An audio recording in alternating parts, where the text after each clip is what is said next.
Halo pejuang UTBK 2022, kembali di channel YouTube Sinau bareng Cikgu. Tetap semangat ya, raih cita-cita untuk menuju satu tiket menuju perguruan tinggi negeri. Kakak akan membahas soal-soal yang sering keluar nih pada UTBK. Ya, langsung saja yang pertama. Ada kasus soal himpunan seperti ini ya. Hasil angket dari 110 siswa, 60 suka seni lukis. 60-nya seni lukis, terus 75-nya adalah suka seni musik. Jika X dan Y berturut-turut menyatakan minimal dan maksimal, ya, minimal dan maksimal yang menyukai keduanya. Menyukai keduanya. Nah, logikanya apa? Kalau dalam kasus himpunan yang menyukai keduanya, berarti kan ada irisannya nih, ada irisannya. Kita bisa sketsa dulu, buat diagram Venn-nya. Oke, kakak buatkan diagram Venn-nya dulu. Nanti ada dua nih diagram Venn-nya, karena ada minimal dan maksimal. Oke ya, nanti bisa kalian lihat dari ilustrasi yang kakak buat. Karena ada dua kesukaan tadi, lukis dan musik, berarti lingkaran yang kakak buat ada dua. Oke, ini lingkaran yang kemungkinan pertama sama kemungkinan dua nanti bentuknya seperti ini. Nah, kita lihat mana nih yang mengandung menyukai keduanya. Nah, menyukai keduanya kan berarti yang ini. Ya, yang memuat keduanya atau irisannya, berarti yang di tengah-tengah. Oke, terus kalau yang gambar sebelah yang menyukai keduanya yang mana? Oke, berarti lingkaran yang di dalam lingkaran. Lah ini yang menyukai keduanya. Oke ya, kalau kita bandingkan nih, mana yang minimal dan mana yang maksimal. Kalau dari gambar jelas banget ya, minimal kan berarti yang kecil, berarti yang ini. Nah, minimal yang menyukai keduanya. Kita definisikan sebagai X. Terus Y-nya adalah maksimal yang suka keduanya. Berarti kan maksimal yang ini. Maksimal adalah yang Y. Itu ya. Sebagai gambaran, kalau model seperti ini nanti bisa keluar lagi di UTBK 2022. Oke ya, langsung kita bisa tuliskan dari informasi di awal tadi. Hasil angket 110 siswa. Berarti 110 itu di pojok kiri atas ya. Pojok kiri atas, 110 siswa. Terus di sini tadi ada seni lukis sama seni musik. Seni lukisnya adalah 75. Karena di tengah-tengah tadi ada X, berarti ini 75 min X. Terus seni musiknya, untuk seni lukisnya adalah 60 ya. Seni lukisnya adalah 60, berarti 60 min X. Dan seni musiknya adalah 75, berarti seni musiknya di sebelah kanan ya. 75 dikurangi dengan X-nya di tengah-tengah.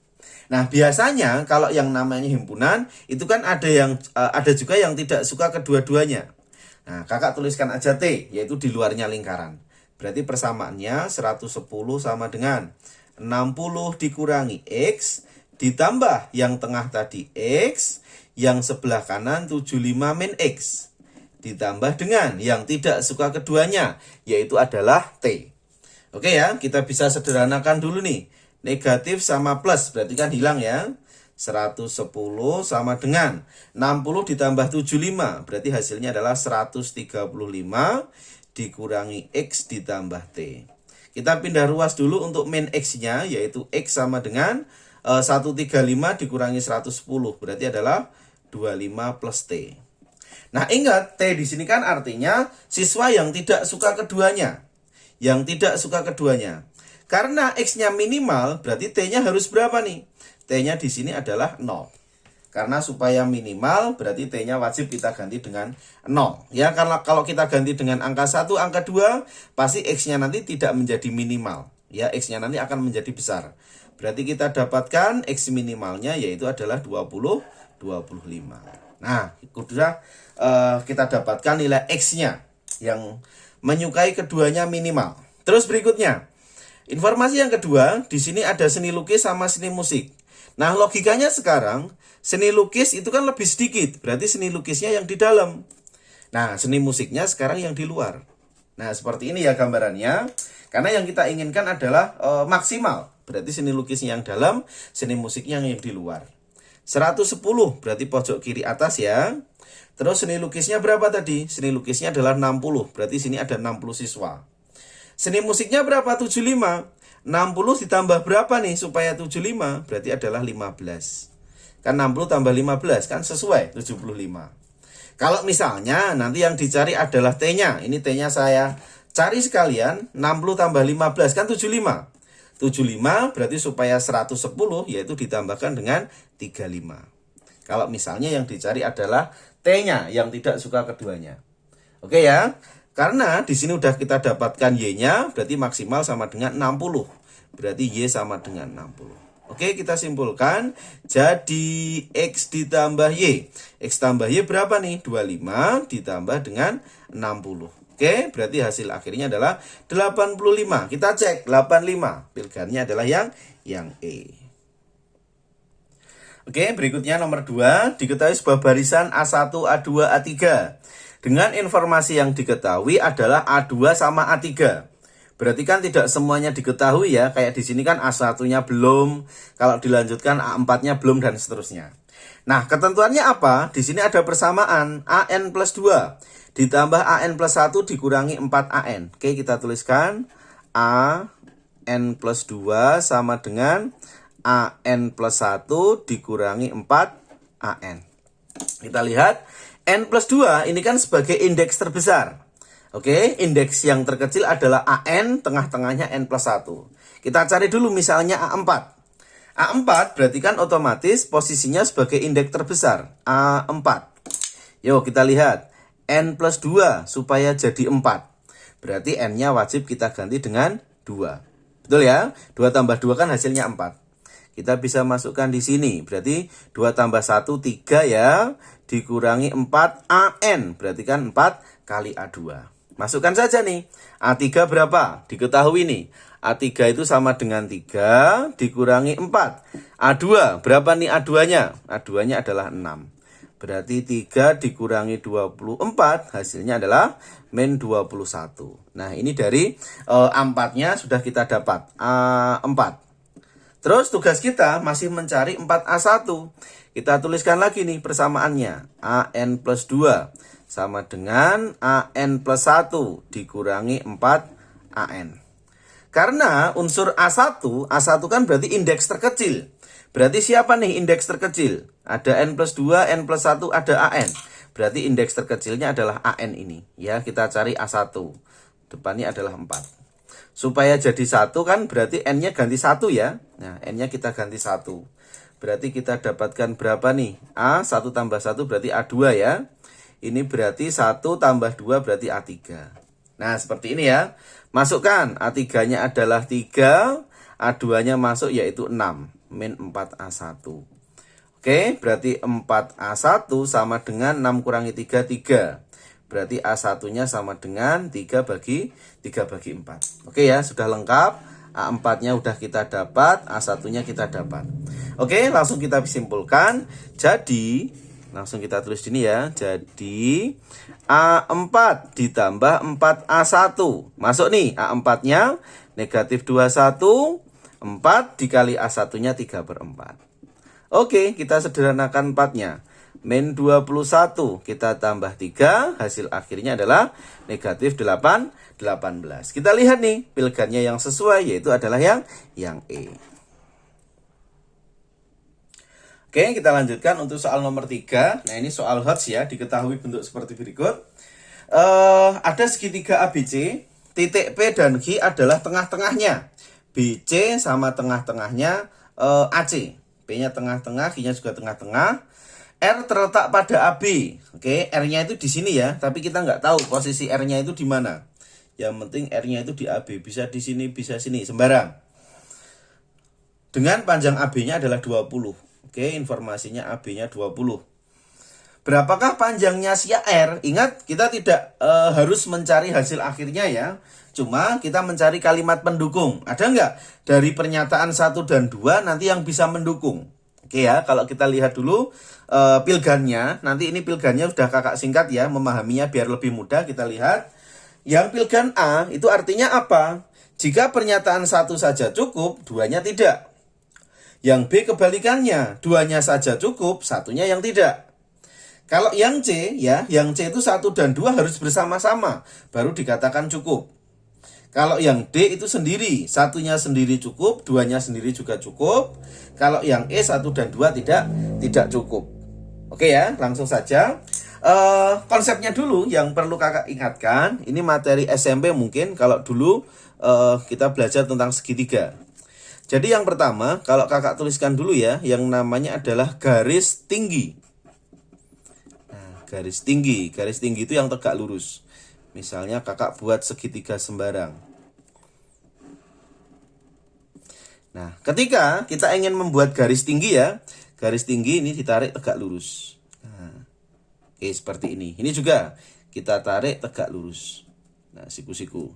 Nah, sama artinya ketika ini kita tarik tegak lurus, pasti akan berpotongan di tengah-tengah. Ya, itu adalah konsep garis tinggi. Perlu diingat, garis tinggi seperti itu, tegak lurus. Yang kedua, kakak misalnya punya yang namanya garis bagi. Garis bagi. Oke, segitiganya sembarang. Apa artinya dari garis bagi? Garis bagi artinya adalah membagi sudut. Jadi misalnya sudutnya 60 nih misalnya. Jadi kita bagi sama. Nah, kiri sama kanan sama. Garis bagi itu membagi sudut. Ini juga sama, garis bagi membagi sudut. Nah, ini misalnya XX gitu aja ya. Ketika kita tarik garis bagi lagi, pasti akan memotong di tengah-tengah juga seperti ini. Nah, garis bagi juga seperti itu ya sifatnya ya. Dia berpotongan di tengah-tengah. Tarik tiga-tiganya garis tinggi berpotongan tegak lurus. Ini juga garis bagi berpotongan juga nanti di tengah-tengahnya. Tinggi bagi terus satu lagi, yaitu namanya garis berat. Garis berat. Nah, apa artinya garis berat? Kita buat misalnya segitiga sembarang. Nah, ibaratkan kalau garis berat itu beratnya sama. Misalnya ini panjangnya 10, berarti nanti dibagi 2 sama. Oke ya. Jadi kiri kanan sama. Jadi ibaratkan beratnya sama. Oke, ini juga misalnya nanti kita tarik garis berat. Nah, ini juga sama, kiri kanan sama. Kalau kita tarik garis berat lagi nanti juga sama. Nah, ini juga sama ya. Ini sama. Nah, artinya apa? Dia nanti juga berpotongan di tengah-tengah. Jadi masing-masing baik garis tinggi, bagi dan berat itu nanti pasti akan berpotongan di tengah-tengah ya kalau kita tarik tiga-tiganya. Oke ya, langsung kembali ke soalnya tadi. Segitiga ABC, P dan Q berturut-turut titik tengah. Nah, kalau titik tengah berarti pakai yang mana? Tinggi itu tegak lurus. Kalau bagi itu bagi sudut. Kalau garis berat berarti kan di tengah-tengah. Ya, di tengah-tengah tadi kan sama. Berarti panjangnya ini sama, panjangnya ini sama. Berarti dia merupakan garis berat ya. Kita gambarkan dulu informasinya di sini. Untuk pernyataan 1 ya. Ini untuk pernyataan 1. Ini tadi masih konsep. Nah, pernyataan 1 nanti didukung oleh CR melalui titik potong BH dan AP. Oke, saya gambar dulu segitiganya.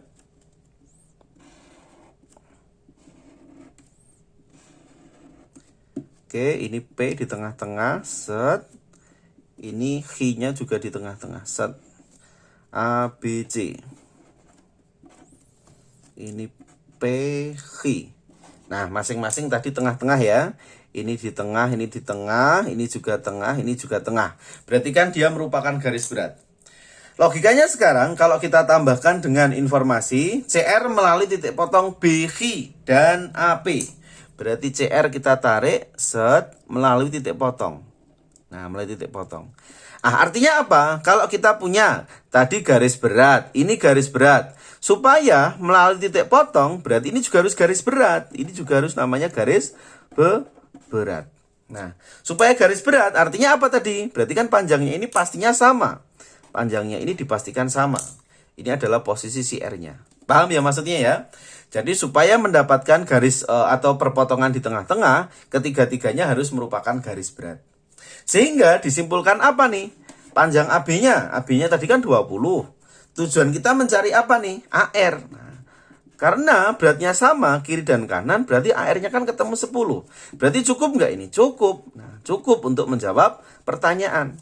Informasinya jelas. Ya. Ketika garis berpotongan di tengah-tengah, berarti cukup untuk mencari si AR-nya. Nah, seperti itu ya. Oke, itu pernyataan yang 1. Coba nih untuk yang pernyataan 2. Pernyataan kedua kira-kira mendukung nggak nih untuk mencari si AR?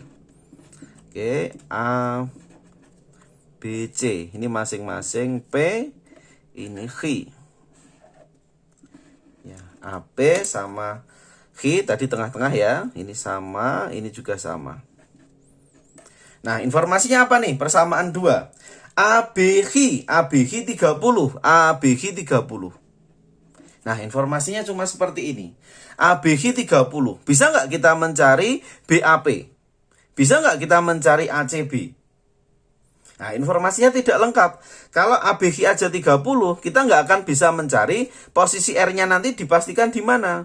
Posisi R-nya masih nggak jelas. Bisa di sini, bisa di sini. Nggak ada informasi yang cukup untuk mendapatkan si AR-nya nanti berapa.